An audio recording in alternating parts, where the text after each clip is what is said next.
राजनीतिक नियुक्ति तमाम सरकारों के पास इस नाम की लॉलीपॉप होती है। और वह लॉलीपॉप क्यों होती है कि वह अपने उन नेताओं और कार्यकर्ताओं को अपने प्रति आकर्षित किए रखें कि तुम्हारे लिए हमारे पास में यह लॉलीपॉप है और हम यह लॉलीपॉप आप लोगों को देंगे। लेकिन यह कब देंगे यह कभी नहीं बताया जाता। एक बरनी रख दी जाती है, उस बरनी में बहुत सारी लॉलीपॉप रखी जाती है और सामने बैठे तमाम लोग ये देखते हैं कि ये लॉलीपॉप हमारे हाथ आने वाली। हालांकि वह लॉलीपॉप दी जरूर जाती है, लेकिन सामने अगर 1000 लोग हैं तो उनमें से कुछ दर्जन लोगों के ये हाथ आती है। ऐसी होती है राजनीतिक नियुक्ति। और ये राजनीतिक नियुक्ति नामक लॉलीपॉप अगर लेने में देने में देरी हो जाती है तो बहुत सारे लोगों का दिल दिमाग खराब हो जाता है, मन टूट जाता है, दिल टूट जाता है। कुछ पार्टी के खिलाफ बोलने लग जाते हैं, कुछ अन्य बातें करने लग जाते हैं, कुछ नेताओं के खिलाफ बोलने लग जाते हैं। और जब सरकार का आधा कार्यकाल निकल जाता है तो कार्यकर्ताओं नेताओं की आस टूटने भी लगती है कि आखिरकार क्या कारण है कि हमारा हक है, राजनीतिक नियुक्ति में हमें दिया क्यों नहीं जा रहा। और वर्तमान में राजस्थान की भाजपा सरकार में यही स्थिति बनी हुई है। लेकिन फिलहाल जो स्थिति बनी है उसमें यह तय है कि आने वाले 6 महीने के दौरान कम से कम 2 दर्जन नेताओं कार्यकर्ताओं को राजनीतिक नियुक्ति नामक यह लॉलीपॉप मिलने वाली है। और क्यों मिलने वाली है इसके भी कारण है। जी हां, आज करेंगे इसी पर बात। मैं हूं जर्नलिस्ट योगेश के शर्मा। अगर चैनल पसंद आए तो लाइक और सब्सक्राइब जरूर करें। तो राजस्थान की वर्तमान भाजपा सरकार को अपने कार्यकाल का 2.5 साल पूरा होने के बाद में अब कार्यकर्ताओं और नेताओं को वह तोहफे देने हैं जिसका इंतजार कार्यकर्ता और नेता कर रहे हैं। और उस तोहफे में मंत्री पद सबको नहीं दिया जा सकता। 5 मंत्री पद बाकी हैं, उनमें कुछ विधायकों को खपा दिया जाएगा। फेरबदल भी होगा तो कुछ हटेंगे, कुछ मंत्री रह जाएंगे, कुछ का नंबर आएगा, वे भी विधायक ही होंगे। लेकिन जो ना विधायक हैं ना सांसद हैं, वे कुछ लोग ऐसे हैं जो विधायक का चुनाव हार गए, कुछ लोग ऐसे हैं जो सांसद का चुनाव हार गए, कुछ लोग ऐसे हैं जिन्हें टिकट नहीं मिल पाया दोनों ही जगह। उन लोगों को अब यह उम्मीद है, क्योंकि उनकी सरकार है तो उन्हें भी कहीं ना कहीं राजनीतिक नियुक्ति रूपी इस लॉलीपॉप में से एक लॉलीपॉप जरूर मिलेगी। और इस आस में वे सरकार के बचाव में, सरकार के पक्ष में लगातार बयानबाजी करते रहते हैं या बोलते रहते हैं।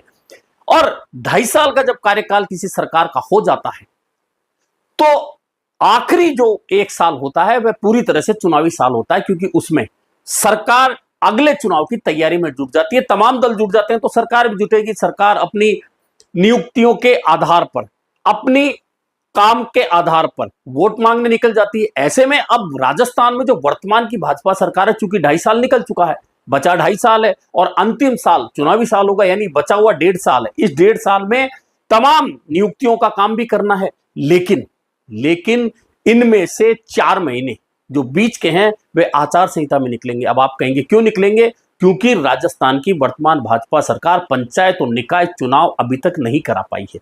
कोर्ट में मामला चला गया, कोर्ट के बावजूद नहीं कराया, वहां अर्जी दे दी और कारण बता दिए। अब उसकी सुनवाई होनी है, सुनवाई होकर कोर्ट क्या करेगा ये अलग बात है। लेकिन सरकार की फिलहाल जो नीयत है वह स्पष्ट है कि 2027 से पहले राजस्थान में पंचायत और निकाय चुनाव कराने की मंशा राजस्थान सरकार की नहीं है।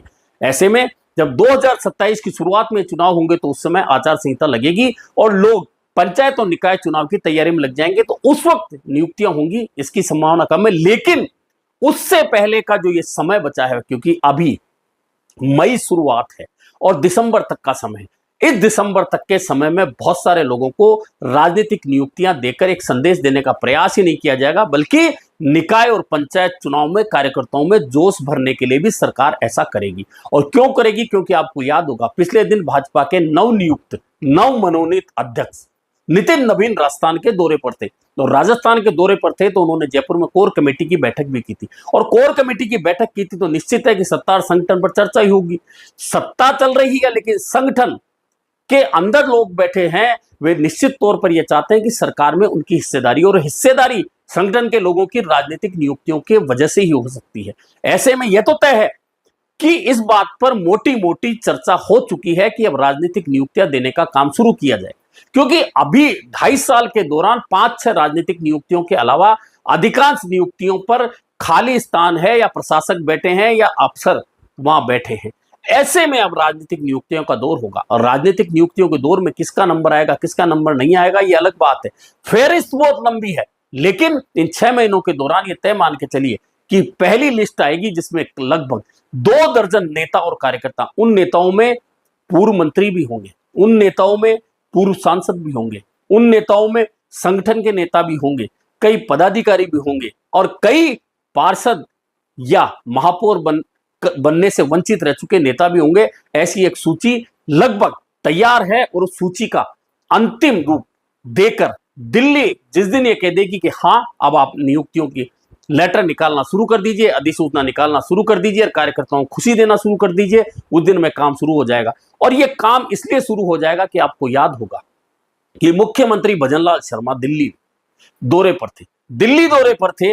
मुख्यमंत्री कभी भी जाते हैं, आते हैं, केंद्रीय मंत्रियों से मुलाकात करते हैं, संगठन के नेताओं से मुलाकात करते हैं, लेकिन इस बार महत्वपूर्ण यह है कि मुख्यमंत्री ने एक बार फिर मुलाकात की है राष्ट्रीय अध्यक्ष नितिन नवीन से और संगठन महासचिव बीएल संतोष से। बीएल संतोष से यह मुलाकात काफी महत्वपूर्ण है। बीएल संतोष से मुलाकात होने का मतलब है कि संगठन को लेकर चर्चा हुई है, यानी कि संगठन की टीम को लेकर चर्चा हुई है और संगठन में कौन बेहतर काम कर रहा है जिसे सरकार में नियुक्ति देकर उसे इनाम दिया जाए, इस पर भी चर्चा हुई है। और यही चर्चा का कारण है कि लगभग 2 दर्जन नाम ऐसे फाइनल करने की अंतिम स्टेज पर हैं जिन्हें अगले 6 महीनों के दौरान राजनीतिक नियुक्तियां दी जाएगी। अब इन नियुक्तियों में बहुत बड़े बड़े नाम भी शामिल होंगे, इसलिए होंगे क्योंकि उन्हें नियुक्ति देकर एक तरह से पार्टी यह संदेश देना चाहती है कि आप चुनाव हार गए या आपका चुनाव में नंबर नहीं आया, आपको टिकट नहीं मिला, लेकिन पार्टी आपको भूलने वाली नहीं है। ऐसे में उन नेताओं को खपाया जाएगा, लेकिन साथ ही कुछ ऐसे संगठन के लोगों को भी खपाया जाएगा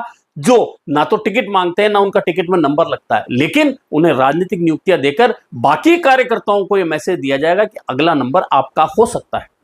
और पार्टियां जब यह संदेश देती है तो इसका सीधा सीधा कारण यह होता है कि तमाम कार्यकर्ता पूरे जोश के साथ पार्टी के लिए जुटे रहे कि जब उसका नंबर आ सकता है तो अगला नंबर हमारा होगा, ऐसे में हम पार्टी के लिए जुटे रहे। और यही कारण है कि जब राजनीतिक नियुक्तियां होती है तो सरकार बनती है, उससे लेकर सरकार के जाने का जो समय हो जाता है पूरे 5 साल का, उस तक, यानी कि जब आचार संहिता लगने की बारी हो उसके 2-4 दिन पहले तक राजनीतिक नियुक्तियां बांटने का काम चलता रहता है। और इस बहाने कुछ कार्यकर्ताओं को कैडर मिल जाता है कि हम फला जगह अध्यक्ष बने, हम फला राजनीतिक नियुक्तियों में उपाध्यक्ष बने, हम उसमें मेंबर बने, हम संवैधानिक पोस्ट पर रहे। एक तरह से उसका कैडर बनाने का काम वह पार्टी व सत्ता कर देती है। लेकिन पहली बार देखा जा रहा है कि भाजपा में 100 से ज्यादा निगम, बोर्ड, अकादमियां होने के बावजूद अभी तक राजनीतिक नियुक्तियां देने में पार्टी भाजपा कंजूसी बरत रही। और शुरुआत तो ऐसी हुई थी कि जल्दी जल्दी राजनीतिक नियुक्तियां देकर बहुत सारे नेताओं कार्यकर्ताओं को खपा दिया जाएगा, लेकिन 5-6 नियुक्तियां होने के बाद वह काम रुक गया। उसके बाद लोकसभा चुनाव आ गए, लोकसभा चुनाव में निपट गए, उसके बाद संगठन की बात आ गई, संगठन में बदलाव हो गया। लेकिन इसके बावजूद बाद में सोचा जाने लगा कि निकाय और पंचायत चुनाव में बहुत सारे नेता कार्यकर्ता खप जाएंगे, उन्हें टिकट मिल जाएगा, लेकिन वे चुनाव भी नहीं हुए। पूरा 2026 उसमें भी नहीं होने वाले हैं। ऐसे में अब जो जगह बचती है वह सिर्फ राजनीतिक नियुक्तियों की बचती है। और निश्चित मान के चलिए कि पिछले दिनों राष्ट्रीय अध्यक्ष नितिन नवीन की जयपुर राजस्थान की यात्रा और अब मुख्यमंत्री भजनलाल शर्मा की नितिन नवीन और संगठन महासचिव बीएल संतोष से जो चर्चा हुई है, उस चर्चा का केंद्र बिंदु सिर्फ राजनीतिक नियुक्तियां थी। क्योंकि अब 2.5 साल सरकार के होने के बावजूद भी सरकार अगर राजनीतिक नियुक्तियों का काम शुरू नहीं करेगी तो फिर सीधा संदेश कार्यकर्ताओं नेताओं में जाएगा कि यह सरकार हमें हमारा हक नहीं देना चाहती है। अगर यह संदेश किसी भी पार्टी के कार्यकर्ताओं में चला जाता है और पार्टी का कार्यकर्ता हतोत्साहित हो जाता है तो फिर आने वाले चुनाव में उसका नुकसान उस पार्टी को उठाना पड़ता है। और भाजपा बहुत अच्छी तरह से समझती है कि निकाय और पंचायत चुनाव आएंगे, चाहे वे 2027 में कराए जाएं, लेकिन उससे पहले के 6 महीने में कार्यकर्ताओं में जोश भरे रखने के लिए, नेताओं में जोश भरे रखने के लिए, हतोत्साहित नहीं हो इसके लिए राजनीतिक नियुक्तियां देनी पड़ेंगी। भले ही आप 50 नहीं दें, 60 नहीं दें, 100 नहीं दें, लेकिन अगर 10-20 लोगों को भी नियुक्तियां दे दी गई तो बाकी बचे हुए जो लोग सोचते हैं कि उन्हें भी राजनीतिक नियुक्तियों में मौका मिल सकता है, वे फिर से उत्साह के साथ पार्टी के लिए लग जाएंगे। ऐसे में यह तय मान के चलिए कि इसी महीने यानी कि मई महीने से ही राजनीतिक नियुक्तियों का दौर शुरू होने वाला है। भले ही धीरे धीरे पैकेट में से 1-1, 2-2 लॉलीपॉप निकालने का काम शुरू हो, लेकिन यह शुरू हो जाएगा। और यह काम लगभग ये मान के चलिए कि नवंबर तक लगभग 2 दर्जन नेताओं कार्यकर्ताओं को राजनीतिक नियुक्तियों में खपाया जाएगा। हालांकि उसके बाद जब निगम और पंचायत चुनाव हो जाएंगे उसके बाद एक दौर और चलेगा और चुनाव आएंगे 2028 में उसके 3 महीने पहले तक राजनीतिक नियुक्तियां बांटने का काम चलता रहेगा।